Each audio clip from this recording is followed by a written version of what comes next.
sejahtera kawan dan bersaudara semua. Terima kasih sudah memilih video ini di channel YouTube Umu Zakia. Kawan dan bersaudara, hari ini saya dan Wahana Visi Indonesia akan berbagi informasi tentang prosedur atau protokol kesehatan dalam penata laksanaan terhadap kasus yang terduga atau terpapar COVID-19. Informasi ini penting karena COVID itu nyata dan bisa menyerang siapa saja.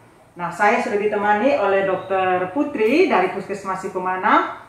Beliau adalah salah satu anggota tim dalam Satgas COVID-19 untuk Puskesmas Sikumana. Halo, selamat sore Dr. Putri. Selamat sore Kak Umu. Terima kasih sudah gabung di sini ya. Nah, Dr. Putri, pandemi ini sepertinya memang masih berlangsung lama dan seperti yang saya bilang bahwa bisa menyerang siapa saja dan saya pikir kita penting untuk mewaspadai kemungkinan kita tertular atau terpapar. Mungkin dokter bisa jelaskan gejala awal bahwa ini seseorang harus waspada kemungkinan ini terduga atau terpapar COVID-19. Selamat sore teman-teman semua. Saya perkenalkan, nama saya Dr. Putri. Seperti tadi Kak Umu bilang, saya bertugas di Poli COVID Puskesmas Sikumana, tim dokter yang bertugas untuk menangani pasien-pasien COVID di Puskesmas.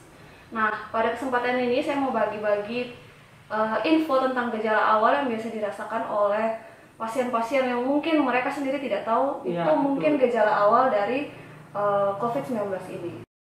Biasanya memang keluhannya seperti flu saja, flu saja, iya. Jadi orangnya mungkin merasa kelelahan, demam tapi tidak tinggi, demam ringan, kemudian mungkin agak sakit tenggorokan. Nah, itu gejala-gejala yang mungkin orang tidak aware dan mereka pikir itu hanya flu biasa, ya itu kan. Tapi kan kalau sekarang nih seperti saya kan pernah terpapar COVID ya, dokter tahu itu.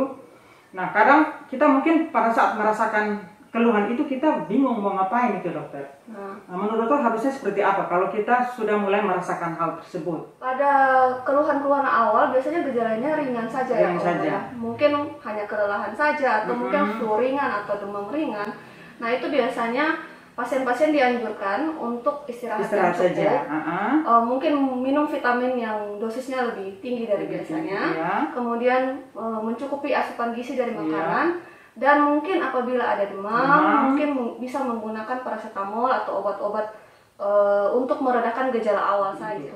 Terus kalau seandainya setelah diobati, kita sudah beristirahat, kemudian ada gejala ini tidak sembuh-sembuh tapi berlanjut, itu bagaimana lagi dok? Apakah itu sudah harus diangkut ke ruang isolasi atau bagaimana? Serem juga ya.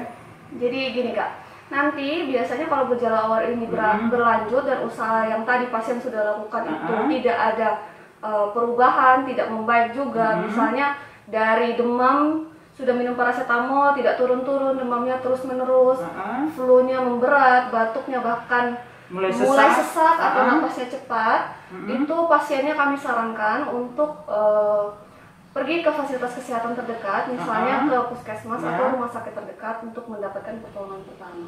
Oh, jadi nanti di puskesmas atau di fasilitas kesehatan terdekat akan di screening lagi. Iya. Apakah ini memenuhi kriteria atau tidak memenuhi kriteria untuk tindakan selanjutnya? Iya, benar sekali. Terus kalau tidak memenuhi kriteria, gimana dok? Jadi gini, pada saat pasien itu datang ke rumah sakit atau ke fasilitas kesehatan, nanti tim screening akan melakukan screening awal.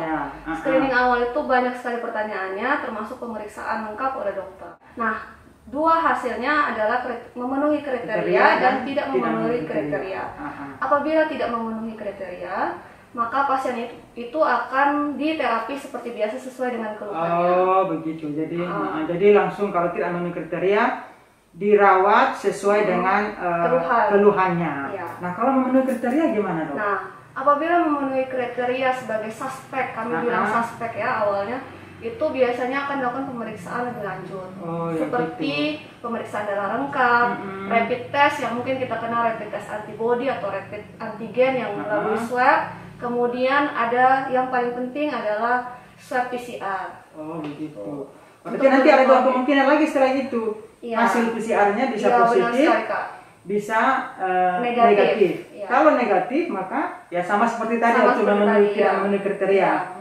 Nah, kalau positif Kalau positif, pasien itu kemudian akan dipindahkan ke ruang rawat inap isolasi, Kak. Oh, begitu. Kemudian tetap akan diterapi sesuai dengan terapi protokol terapi COVID untuk di rumah sakit maupun di puskesmas. Itu bisa berapa lama, Dok? Nah, perawatannya biasanya sekitar 10 hari, kemudian nanti dilihat 3 hari ke depan. Setelah 10 hari itu dilihat 3 hari ke depan apakah masih menimbulkan gejala atau tidak.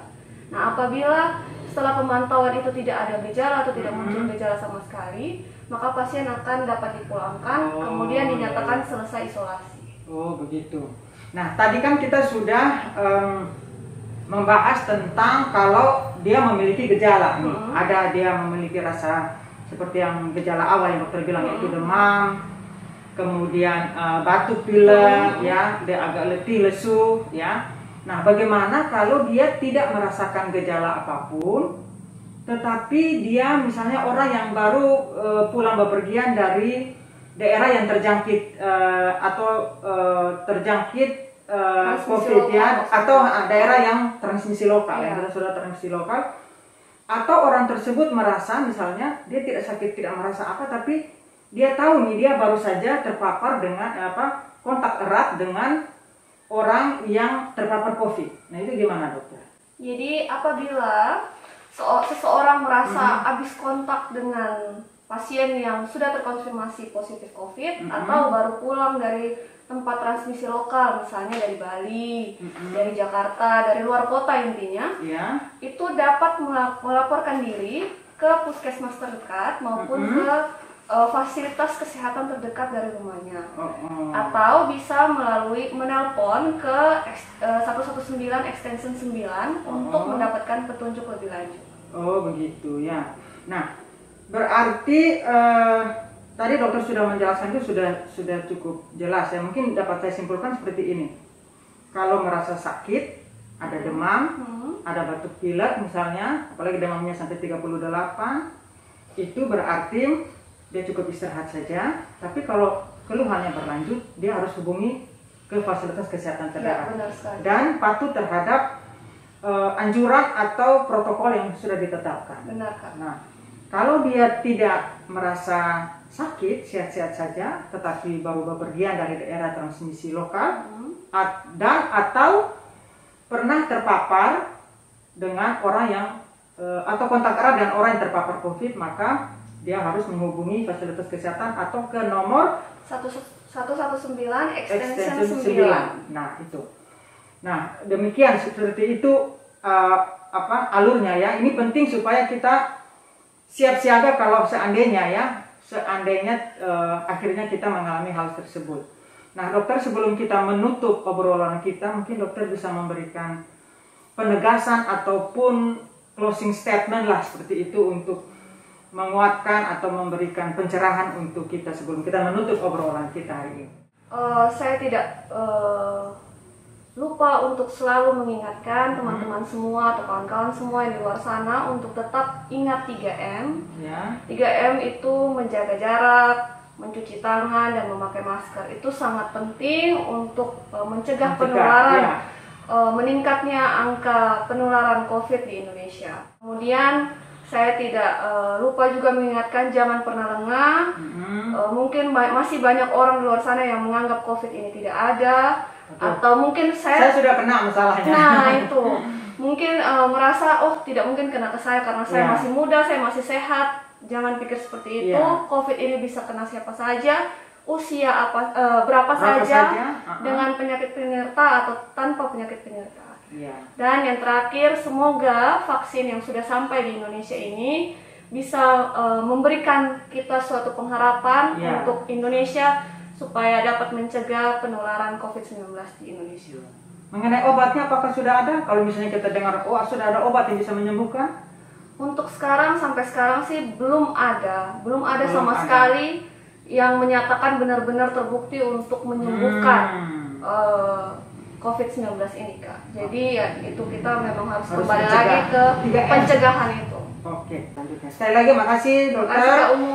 Untuk kawan dan saudara semua, terima kasih sudah menyaksikan video ini, dan jangan lupa kalau ada yang ingin ditanyakan, saya tunggu di kolom komentar, dan jangan lupa like-nya dan subscribe. Oke, kita berjumpa lagi di video berikutnya. Wassalamualaikum warahmatullahi wabarakatuh. Salam sejahtera. Selamat siang.